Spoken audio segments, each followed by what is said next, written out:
नमस्कार, मैं हूं दीपक मिश्रा और हमारे खास कार्यक्रम कोरोना वॉरियर में आपका स्वागत है। जैसा कि आप जानते हैं कि कोरोना वॉरियर में हम ऐसे योद्धाओं से मुलाकात करवाते हैं आपकी, जिन्होंने कोरोना काल में यानी संकट की घड़ी में अपनी जान की परवाह किए बगैर लोगों की दिल खोल कर मदद की। जो लोगों को मदद की ज़रूरत थी, उनकी मदद की। तो आज इस कड़ी में रायसेन से हमारे साथ जुड़ चुके हैं डॉक्टर देवेंद्र सिंह धाकड़, जिन्होंने कोरोना काल में अपने ज़िले के लोगों के लिए निःशुल्क अस्पताल खोला है, गरीबों को राशन की व्यवस्था करवाई, तरह तरह की मदद की और गांव-गांव में जाकर युवाओं को प्रेरित किया, उन्हें मोटिवेट किया और एक बड़ी टीम खड़ी की, जो टीम आज भी लगातार गांव-गांव में जाकर लोगों की सेवा कर रही है, उनकी ज़रूरतों को पूरा कर रही है। डॉक्टर देवेंद्र, आपका स्वागत है। नमस्कार दीपक जी। तो शुरुआत करते हैं और सबसे पहले कोरोना वॉरियर, जैसा कि आप देख रहे हैं कि हमारे कार्यक्रम का शीर्षक है, नाम है कोरोना वॉरियर। सबसे पहले डॉक्टर देवेंद्र यही जानना चाहेंगे, मैं इतना ज़रूर जानता हूं कि 1.5 साल पहले जब कोरोना दुनिया में नहीं आया था, एक अच्छी ज़िंदगी, एक अच्छा जीवन हम सभी जी रहे थे। लेकिन हमने ये देखा कि कहा भी गया है, शास्त्रों में भी कहा गया है कि सच्ची मानव सेवा वही होती है जो दूसरों के लिए कुछ करे, दूसरों की मदद करे। खुद के लिए कमाना, खुद का पेट भरना तो हर कोई करता है। आपने जो समाज के लिए मानव सेवा की है, आपने जो लोगों की मदद की है, इसकी प्रेरणा कहाँ से मिली? क्या कुछ आपने इस समाज के लिए जो कोरोना काल में खास तौर पे किया, उसके बारे में हम चाहेंगे विस्तार से बताएं। दीपक जी, सर्वप्रथम आपका सवाल का जवाब देने से पहले मैं आपके न्यूज़ चैनल के माध्यम से उन सभी दिवंगत आत्माओं को जिनको हम बचा नहीं पाए, उनको श्रद्धांजलि अर्पित करना चाहता हूँ। कोरोना के जो सवाल हैं उसके जवाब में ये है कि अभी 3 महीने से भी कम समय हुआ है, एक भयानक त्रासदी पूरे देश ने, हमारे प्रदेश ने, हमारे गरीब गांव ने वो एक त्रासदी, भयानक त्रासदी देखी है। आपने सवाल किया कि कैसे ये इच्छा जागृत हुई ऐसा करने की। तो दीपक जी, एक पूरा तारतम्य है जिसमें शुरुआत होती है चाह से या इच्छा से, उसके बाद आता है आपके लक्ष्य, उसके बाद आता है आपका कर्म और इसके बाद आता है आपका प्रतिफल। बिल्कुल। तो एक पूरा क्रम होता है। तो चाह हमारी कहाँ से पैदा होती है? वो होती है दूसरों की अपेक्षाओं से। मैं रायसेन में एक नगर है उदयपुरा, वहाँ का रहने वाला हूँ। तो पूरा रायसेन ज़िला बहुत प्यार से मुझे जानता है और ईश्वर की कृपा है कि वहाँ के लोग मुझे जानते हैं और अपेक्षाएं करते हैं। ये ईश्वर की कृपा है। तो उन अपेक्षाओं को हम पूरा कर सकें, जबकि उनको बहुत ज़्यादा हमारी ज़रूरत है। तब अप्रैल में जब महामारी ने एक भयानक रूप लिया था, तभी मैंने ये समझ लिया था कि एक बहुत भयानक त्रासदी से हम और हमारा समाज जूझ रहा है। उसमें जो भी सक्षम लोग हैं उनको आगे आना पड़ेगा और उनको अपेक्षाओं पे खरा उतरना पड़ेगा। इसी तारतम्य में मैंने ये सब शुरुआत की। बिल्कुल, यानी हम समझ सकते हैं कि लोगों की जो आवश्यकताएं हैं, लोगों की जो उम्मीदें रहती है समाज के अच्छे लोगों से, और मैं समझता हूं डॉक्टर देवेंद्र जैसे ऐसे लोग होते हैं जो समाज के उन लोगों की मदद करते हैं जो अपेक्षा रखते हैं, जो उम्मीद रखते हैं, जो एक्सपेक्ट करते हैं कि उनकी किसी ना किसी तरह से मदद ज़रूर होगी, और ऐसे डॉक्टर देवेंद्र जैसे लोग आगे आते हैं, समाज की सेवा करते हैं। डॉक्टर देवेंद्र, मैं ये भी जानना चाहूँगा, आखिर आपने समाज सेवा के लिए लोगों की जो मदद की, रायसेन को ही क्यों चुना?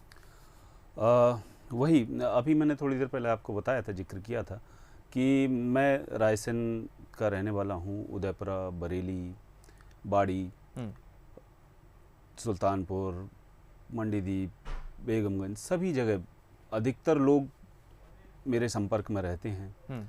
मैं उनके संपर्क में रहता हूँ और एक अपेक्षाओं का एक बहुत ही अच्छा एक तंत्र बना हुआ है जी। और बस उसी अपेक्षाओं के एक तंत्र को एक सफल रूप देने के लिए मैंने ये चुना, क्योंकि हम जानते हैं कि सबकी एक सीमाएं होती हैं। अगर मैं चाहूँ कि सभी जगह और सबके लिए करने का प्रयास करें, तो वो एक या तो उसमें एक फॉल्स वो रहेगा, या फिर उसमें उतनी ताकत से मैं कर नहीं पाऊँगा। तो हमको जो हमसे ज़्यादा अपेक्षाएं किए हुए हैं, उनका सबसे पहले हम कर पाएँ, इसके लिए हमको पूरा प्रयास करना चाहिए। फिर आपकी क्षमताएं अगर बढ़ती हैं, आपकी क्षमताएं यदि विकसित होती हैं, तो फिर आप और आगे भी बढ़ सकते हैं।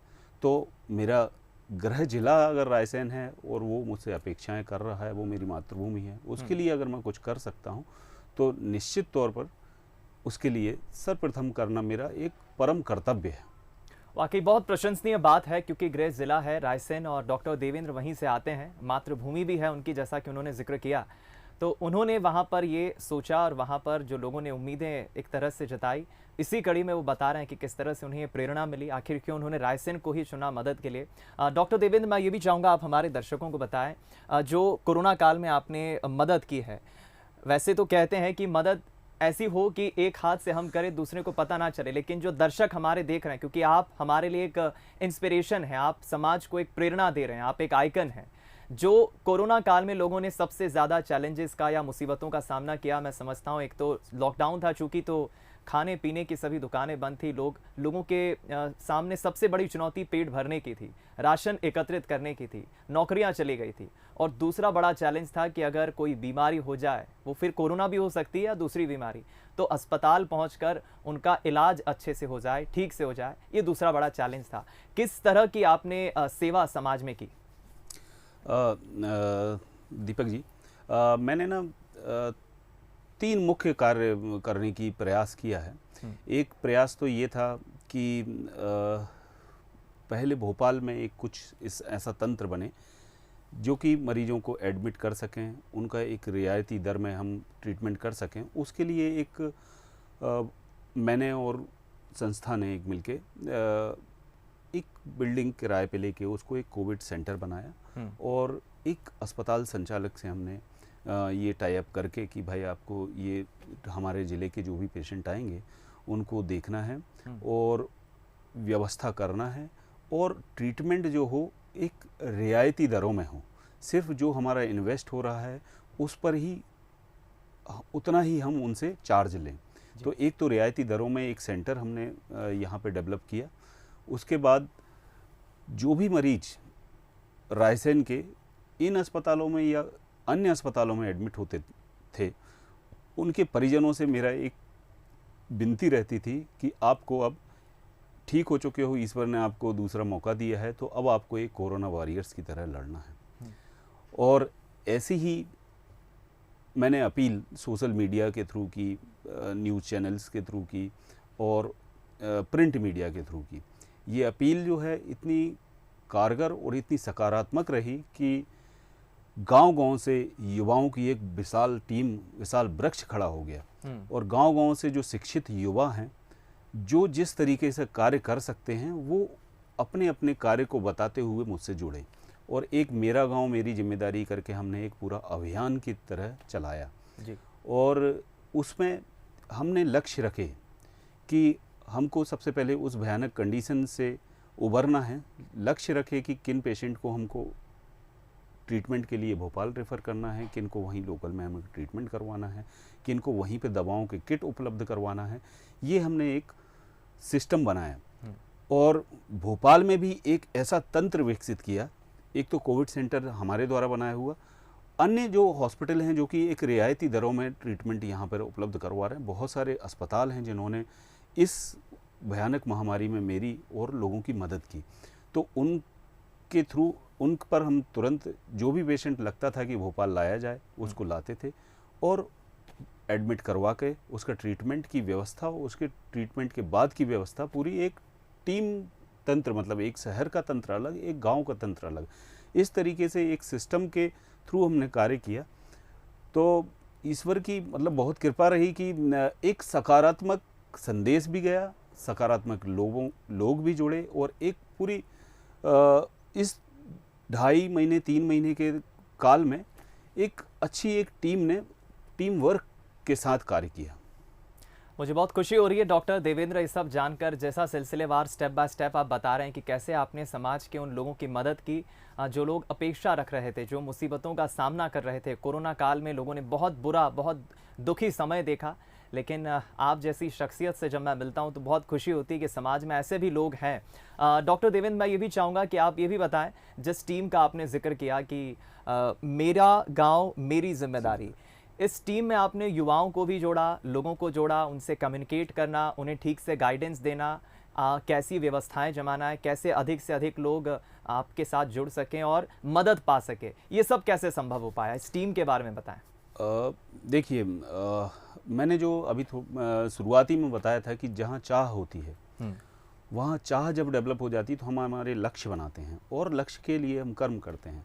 तो हमारा समाज की एक बहुत ही खूबसूरत पहलू ये है कि हमारा समाज जो है बहुत जुझारू है और उसकी जुझारूपन की जो क्षमता है उसको हम एक संकट काल में हम इसको बहुत अच्छी तरीके से समझ सकते हैं।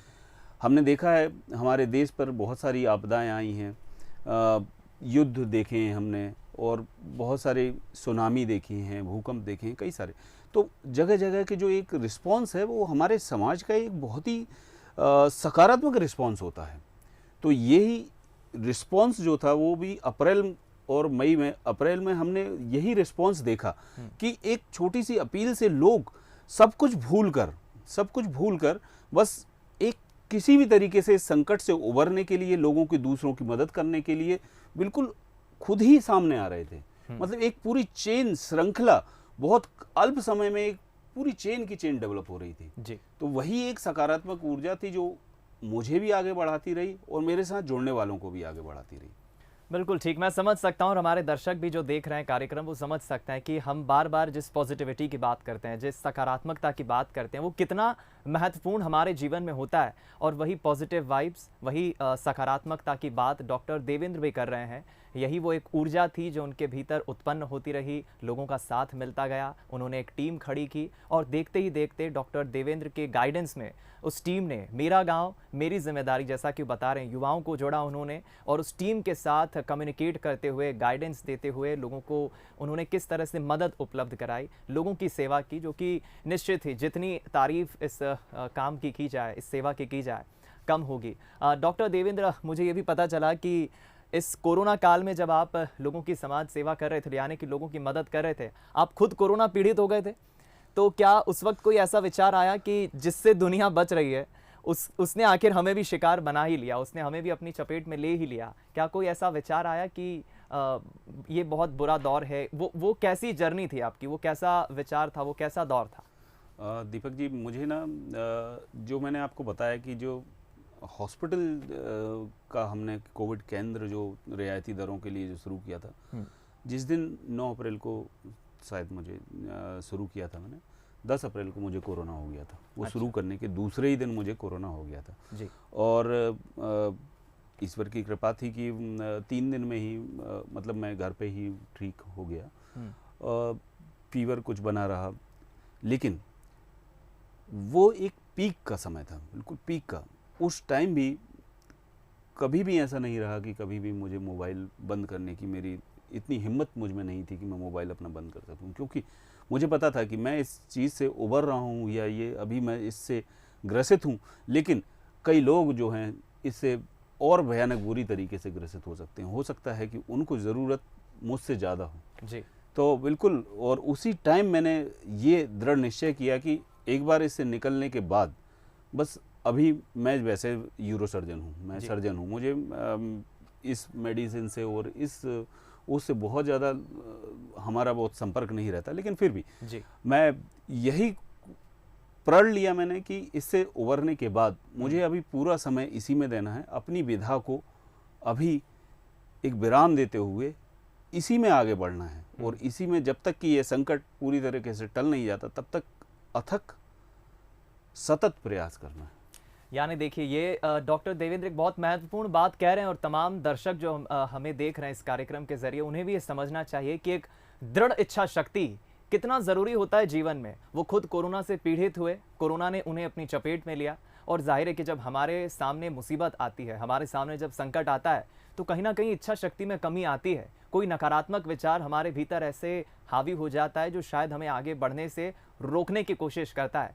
लेकिन डॉक्टर देवेंद्र ने उस कोरोना से पीड़ित होने के बाद उस इच्छा शक्ति को कम नहीं होने दिया, या हम कहें कि उस नकारात्मक विचार ने, या वो जो भी परिस्थितियां रही होंगी, उसे अपने ऊपर हावी होने नहीं दिया। और उसी दृढ़ इच्छा शक्ति के साथ उन्होंने ये सोच रखी कि नहीं, उन्हें अपना फ़ोन बंद नहीं करना है, उन्हें अपना कम्युनिकेशन टीम के साथ बंद नहीं करना है, उन्हें अपनी सेवा का कार्य निरंतर सतत जारी रखना है। डॉक्टर देवेंद्र, अब मैं ये जानना चाहूँगा, क्योंकि हमने देखा कि पहले और दूसरे वेव में जब कोरोना का पहला पीक आया और सेकंड पीक आया, बहुत बुरा दौर देखा।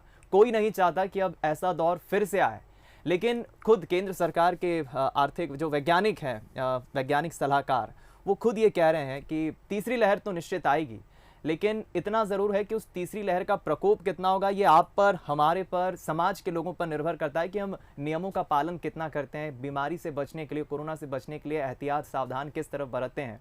लेकिन आने वाले वक्त के लिए अब आपकी क्या तैयारियाँ हैं? लोग जो मदद की उम्मीद रखते हैं आपसे, आप किस तरह से रूपरेखा तैयार कर रहे हैं भविष्य के लिए? बिल्कुल दीपक जी, अभी हमारी टीम पूरी तरह मुस्तैद है। बिल्कुल इसको, और अगर ईश्वर से यही कामना है कि अब कोई ऐसा संकट ना आए, लेकिन अगर आता है तो बिल्कुल हम पूरी तरह सक्षम भी हैं और तैयार भी हैं।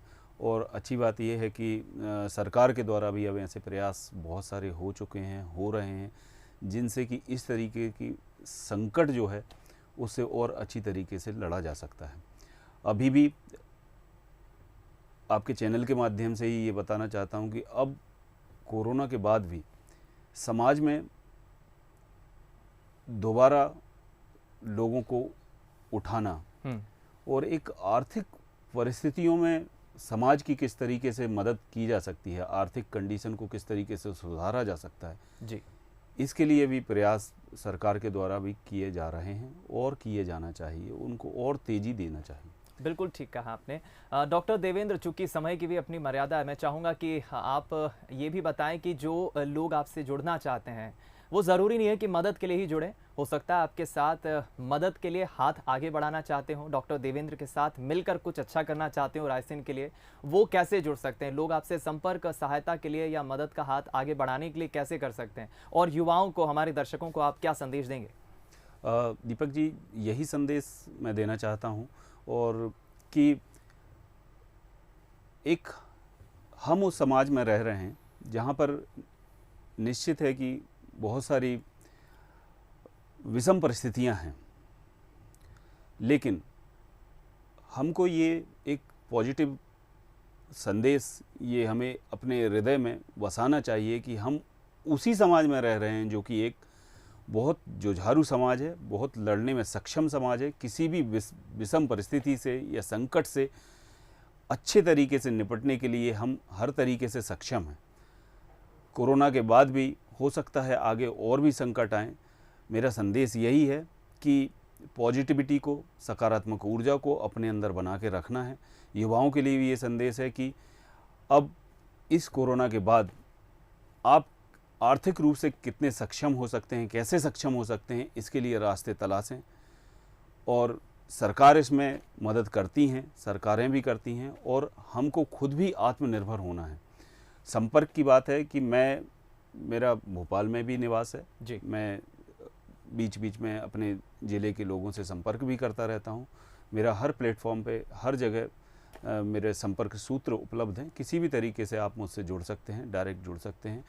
सेवा का एक भाव है, सेवा ही करना है, और सेवा के लिए ही हमने हर कदम उठाए हैं।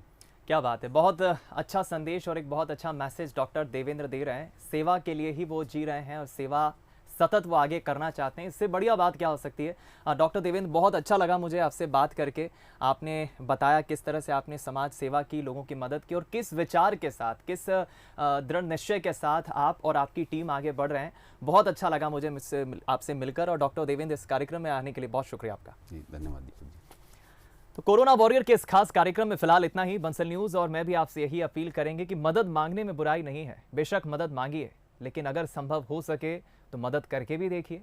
और मदद कैसी भी हो सकती है, सहायता कैसी भी हो सकती है। एक बुजुर्ग अगर सड़क किनारे खड़ा है तो उसे सड़क पार करा दीजिए। बेशक आपको खुशी भी मिलेगी, मदद भी होगी। किसी पशु को, किसी गरीब को खाना खिला दीजिए। मदद छोटी ही सही, लेकिन मदद हो सकती है, क्योंकि जीना खुद के लिए जीना नहीं होता, दूसरों के लिए जो जीता है वही तो सही मायने में जीना होता है। कोरोना वॉरियर में फिलहाल इतना ही। दीजिए इजाजत, नमस्कार।